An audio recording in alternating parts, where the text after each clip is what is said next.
Tripura rubber শ্রমিক ইউনিয়নের মহকুমা সম্মেলন সমাপ্ত।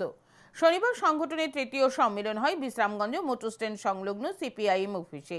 সিপিএম কার্যালয়ের সামনে সংগঠনের পতাকা উত্তোলন করেন রাবার শ্রমিক উন্নয়নের রাজ্য সম্পাদক বিপ্লব সেন্ডাল। শহীদ বেদিতে ফুলমালা অর্পণের মাধ্যমে শুরু হয়েছে সম্মেলনের কাজ।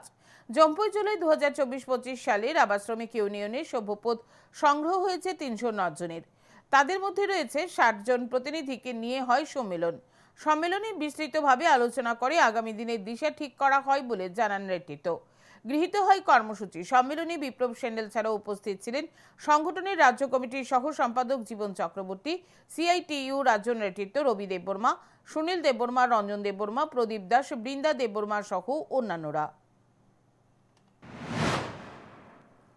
ত্রিপুরা রাবার শ্রমিক ইউনিয়নের রাজ্য কমিটির সিদ্ধান্ত অনুযায়ী আমরা আমাদের রাজ্যের বিভিন্ন মহকুমা কমিটিগুলির পুনর্গঠন এবং সম্মেলনের মধ্যে আমরা অগ্রসর হয়েছি। সেই অংশ হিসাবে আমরা আজকে জম্পুই জেলা মহকুমার সম্মেলন পরিস্থিতির কারণে আমরা বিশ্রামগঞ্জের পার্টি অফিসে সংগঠিত করতে যাচ্ছি।